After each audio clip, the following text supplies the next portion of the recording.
Here's what an average English irregular verbs table looks like. Every book, every website, the same A to Z table that always shows up first when you search for one. And these tables have never made much sense to me. Sure, you can use it as a dictionary to check a form, but in reality it's just an old school Times New Roman spreadsheet.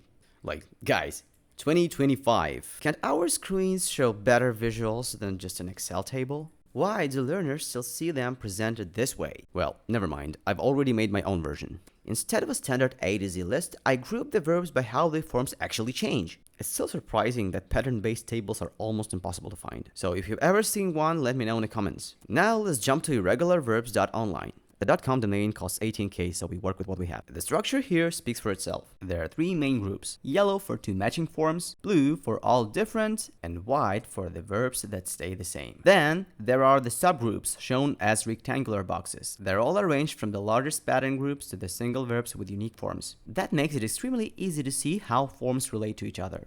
Alright, let's zoom it in. You'll also notice the boxes look almost empty because the level is currently set to A1. No extra, perfect for beginners.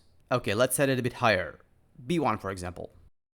We can move between the forms using the buttons at the top or with keys on your keyboard. If the keys don't work at first, just click anywhere on the page. Once we switch to the second form, the internal structure of each box becomes very clear. When you tap or hover over a verb, you'll see translations. As it's set to English, it shows synonyms, but you can change the language in the upper panel.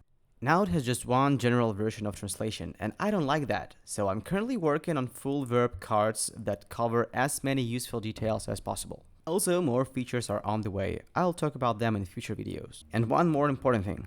After English, I haven't decided which language to add next. If you want your language to be the next one, sign up on the website, fill out the short form, and share it with your friends. The one with the most support will be my next pick. You can also volunteer as a translator to speed things up, and I'll credit your name or your profile link in the cards you help with. Tell me in the comments what feature you'd like to see next. I read everything. See you soon, and long live the context.